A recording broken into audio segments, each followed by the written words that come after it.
Shui podcast, where ancient tradition meets modern wisdom. And each week I talk about a different aspect of Feng Shui or Chinese metaphysics. And this week we're looking at Feng Shui.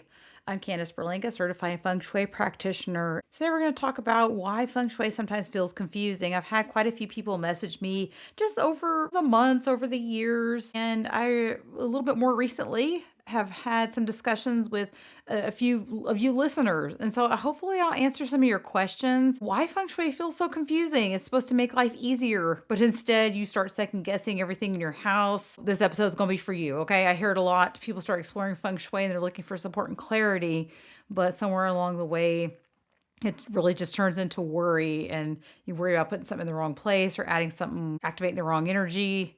One little small thing could change or mess up your whole house. How do you set up your Feng Shui? Most of the time, Feng Shui is not the problem.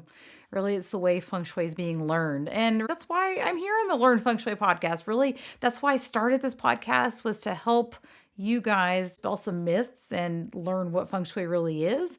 Feng Shui actually has an order. And when that order gets flipped around, it starts to feel overwhelming very quickly. It works in layers. And we're going to talk about those layers today. Some effects are felt a little bit faster than others, a little bit more immediate. Some layers are long-term structural and unfold slowly over the years. Some are just temporary, like seasonal or yearly influences. So it can be a little bit confusing, like the weather versus the climate. A rainy day doesn't mean you have to rebuild your house. Not every Feng Shui influence is going to be felt immediately, but some will be. So this is where people get stuck. They start looking at charts, numbers, stars, directions, everything all at once. And they're like, oh my God, I don't know what I'm doing. I'm ready to give up. And I hear that a lot. And I've actually been there. So let's slow down a little bit. Let's clarify. Usually when this happens, you need to step back a little bit. That way you don't feel confused. It's not supposed to feel confusing or frustrating. If you're feeling confused and frustrated, that's when you start to want to give up. And we don't want you to give up. We want you to learn. So in this episode, we're going to slow things down a little bit, talk about how Feng Shui is meant to be layered. We're going to start some foundations and what we can build on, where you can focus.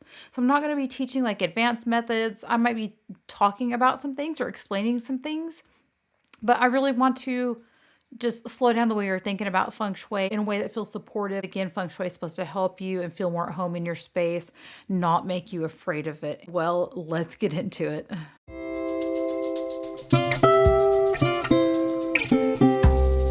Let's look at Feng Shui and think about these layers, okay? One of the easiest ways to understand them is separating these energies into what is called static and what's called dynamic. Okay, static energy is long-term, slow-moving or non-moving at all. It comes from things like the structure of your home, how it sits in a space, the features of the land around it, and your floor plan, okay? This kind of energy builds over time and creates a pattern of energy for your home. You can set up long-term Feng Shui placement, and we'll talk about that in just a second. Just keep that in mind, okay? There's this long-term unmoving energy. Then we have what's called dynamic energy. On the other hand, here it's short-term, it's changeable. It can include things like seasonal shifts, yearly influences, and temporary activity even in your home. Dynamic energy moves, it comes and goes, it can be adjusted or corrected. The key thing is to understand the static energy that's unmoving and longer term will carry more weight over a long term, while the dynamic energy is more of a passing influence that shifts a little quicker. And this influence is felt a little faster. Okay. So just keep that in mind. Static, unchanging, dynamic changes. And that's what I talk about with the monthly Feng Shui energy updates, the yearly Feng Shui energy updates. I think where people get confused is they're looking at this dynamic energy and they're confusing it with static energy. That's when Feng Shui starts to feel stressful. And what I've noticed is that we want to look at everything at once. Well, this dynamic energy is a little shorter term. They're treating it more important than the static energy, which can set your home. We're going to talk about that first. Maybe everything needs constant change, constant fix. That's not necessarily always the case. Feng Shui was never meant to really work that way. It starts with the static layer first, the unchanging layer, because it creates a stability. The dynamic influence can be layered on top. It's the first layer. This is why the very first place to begin with Feng Shui isn't charts or calculations. Don't even think about none of that stuff. And I think this is where people kind of will gravitate more towards what is called the BTB Feng Shui. This is where a lot of people find it easier to start with because You don't have to look at direction and charts and calculations and all this stuff. It is easier to apply. No matter what style of feng shui, though, you do, it always starts with something called feng shui forms. This looks at the space and how it actually functions and the energy moves through it. This is a very physical, practical way to look at feng shui. There's a saying in feng shui that forms will supersede formula. Forms before formula. And really, when we get to the root of what feng shui is, the 5 arts of Chinese metaphysics, the art of feng shui falls under the category of physiognomy. In the category of physiognomy is also things like palm reading and face reading, which is the study of the appearance or shape of something. Well, feng shui is a study of the shape or the appearance of your home. Form feng shui is the best place to start because you're looking at the physical space of your home, and we're looking at the structure and how it supports you, the layout, the flow, and the placement of items. That's what the forms feng shui is, okay? It's a practical way to understand forms is to think about that command position. That is the very first place to start. Because no matter what you set up in your home, if the flying stars are supportive, if you're not in a command position, if you're not backed by something solid, you can't see the entrance. There's pressure from things like beams, slip ceilings, sharp corners, 2 doors facing each other. You're sleeping where your bed is above the stove underneath you, stuff like that. That means the forms are incorrect and the placement itself is not stable. You can't benefit from the flying stars and all the dynamic energies that come in, okay? Because you're not receiving a good energy in the first place. Your bed position, your desk position, it gives you that foundation. You know, when a layout and placement feels right, everything else, chart, stars, formulas is going to be effective layered on top of that. So the forms is the foundation of your feng shui. It asks simple questions. Is the entrance clear? Is it welcoming? Is it uncluttered? Is there support behind you when you sit or sleep? Does the layout allow energy to move through the space? Does it feel blocked or chaotic? So these are things that matter in daily life rather than a number on a chart, especially when you're just starting out. I love to watch videos where people live in New York and they show their small apartment space and they show how practically they use it. That is good form, okay? Having it uncluttered, having everything having a space. Of course, we get a little bit of clutter and stuff like that, but clearing away that stuff, getting rid of stuff we don't need, sitting in the command position, sleeping in the command position, that is going to be the most important thing, okay? This is also why forms feng shui rarely contradicts itself. There's no contradiction here. If it's cluttered, poor lighting, awkward layout, you're going to feel that first more than any other system of feng shui you're going to follow, okay? So when forms are addressed first, it's that foundation, like I said. Then you layer on top of that, then everything else can be considered, okay? It also reduces the need for constant adjustment later. You are not going to move your bed every year. I don't move my bed every year. You're not going to do that. You set it in a good space. My bed is in a command position, and even though I did use some specific a feng shui formula to set my bed, it still has to follow that command position. So whether I adjust it a little bit to the right or left, it's still facing the door. My desk doesn't change every year. I might not use my office as much if it has a bad energy to it, but I'm not going to be moving my desk around every year, okay? That has been set with a specific feng shui formula that also follows feng shui forms. So form first, whether I adjust it a little bit to the right or left, I'm facing my window, stuff like that. That is going to be where you're going to start out. And for this, I always recommend the feng shui book, Joey Yap's Feng Shui for Interiors Home Buyers Edition. Every time. That 100%, that's the best form feng shui. And it does have a little bit of like the 8 mansions and whatnot. Okay, has some of that stuff in there. But it really is amazing at addressing where to start out with feng shui, bed placement, and internal forms. So, what about your kitchen? It's always the forms feng shui. And additionally to that, I remember reading on a blog or a Facebook post or something, one of the ladies that studied with Professor Lin Yun, who, if you don't know who Professor Lin Yun is, he actually popularized the BTB style of feng shui in the US. It was said in this blog post that he was given a dinner to honor him, and they put him in his best position, or his Xing Qi, that life-generating position, according to his Gua number. But that he was getting bumped by the servers, and they were walking behind him and stuff like that. And they ignored his position in the room, the forms part of his position in the room, okay, his location.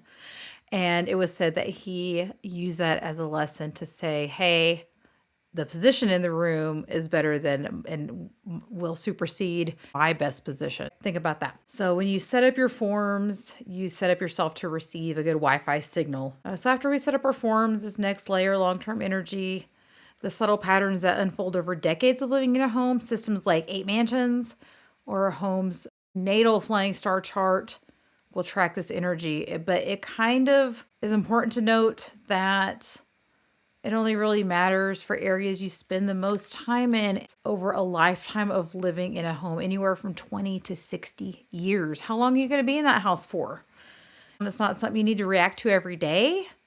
And only if you're living here for a lifetime. Like when you're looking at buying a house, maybe it's something you're going to want to consider. If you're going to live there for, you raise your kids and have grandkids there, then it's something you're going to want to think about. Okay. Working with this long-term energy, forms will come first. The placement of furniture, beds, workspaces in the command position and in spaces that feel supportive always lay the foundation. The long-term energy just adds an extra layer of support to you. That is going to be a long-term over the lifetime of living in a home. Now we're going to look at short-term energies. These are the most dynamic. You will feel these over the course of a short period of time. When we look at things like flying stars, I just did my yearly energy update. This is the year of flying stars. They will impact you over the course of using a space for the year.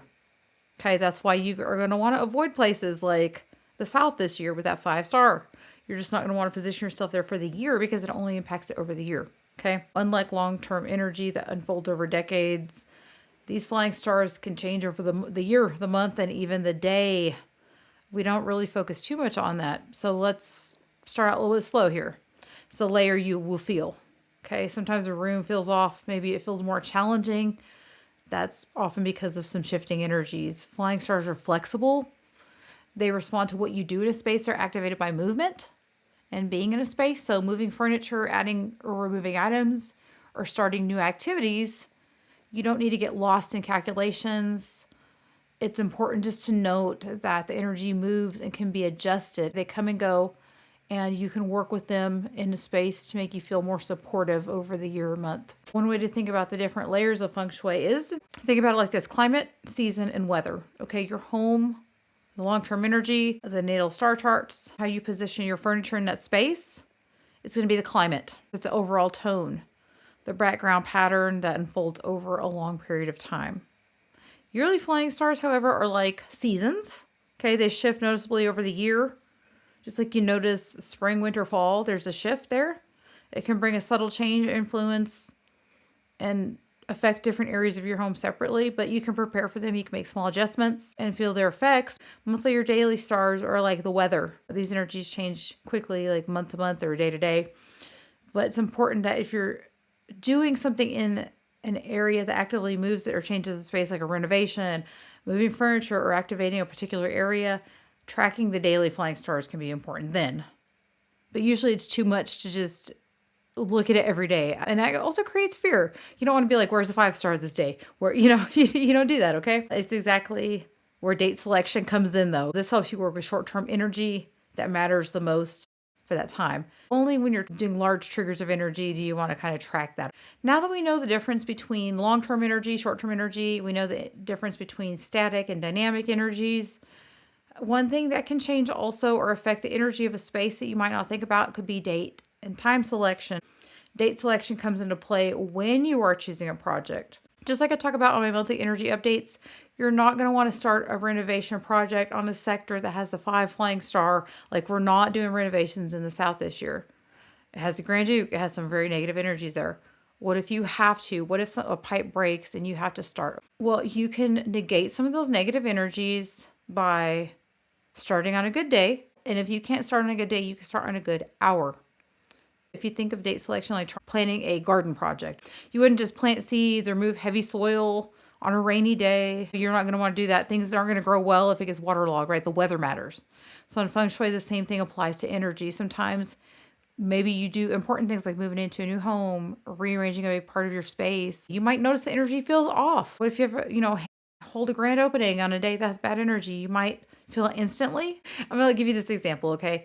My sister, she was living in California during COVID. Her husband at the time had went to work from home, work in an office to work at home, as a lot of people did. They realized very quickly with two small children, they did not have enough space. They were like, you know what? We're going to move back to Texas. We'll move back to our hometown. Perfect. Okay. When I looked at the date they were going to move, I didn't tell her, but it was what was called a destruction day. I just told her, make sure you're lifting with your legs, you're doing all the things that you're not going to hurt yourself. Make sure the weather's okay. It's not rainy or anything like that. It was in August. Sometimes you get those rains.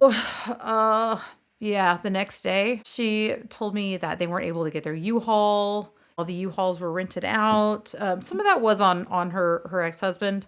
He just didn't reserve things at a time. They moved all of their furniture out of their apartment and had to leave it outside overnight without anywhere to put it because they didn't have a U-Haul. They had to leave the next day. So delays leaving town, issues with the rental, frustration, stress with two small children. It wasn't just the home itself, right? It's the timing. Choosing a supportive day, quote unquote, sunny day to start your garden project, and doing things like making big changes, moving, starting renovations, opening a business. You can experience a smoother, more positive, and more aligned with that space. A day selection works with the layers of energy we already talked about. It works with forms, long-term energy, and flying stars. And it's a practical way to support the things you want also. Remember, you can use that if you have a bad flying star for the year, for the month, for the day. You're like, oh no, the 5 stars doubled up here today. Sometimes that's just the way it works. It's just the way it works. There are certain date selection formulas that can be used to find a good day and time, even if the 5 stars there, even if the Grand Duke is there. Another thing you're going to want to consider is your personal energy. So let's talk about one more factor besides forms, long-term energy, flying stars, and now we have the date selection we talked about. Let's talk about personal energy, because we definitely have personal energy that can impact us. Even the most supportive home can feel a little bit off if your energy isn't aligned with the space or the influence of the year. A lot of people, so if you have a horse, the rat might have a hard time, and that definitely can be impacted by your home's feng shui. Also, you can think of your home as a Wi-Fi router too. The home has a Wi-Fi signal. Some areas are strong, some are weak, but feng shui helps you boost that signal to get as much support as possible. Even when the energy feels a little laggy, you can definitely use different areas to activate. Just like I tell you, if you are a monkey this month, use the north area of your home. Use the area where the rat sits. Remember, rat and monkey combine. Okay, you can find all the zodiac signs within your home. You can just look up the 12 zodiac compass or message me, info@learnfengshui.com. I'll tell you where your zodiac signs are. But I also tell you, if the 5 stars there, don't use that area for the month. Okay, for example, the rat has supportive energy for the month while the southwest does not. Take those into consideration too. All right, that personal energy will definitely interact with the layers of your home's energy. So there's a lot to consider there.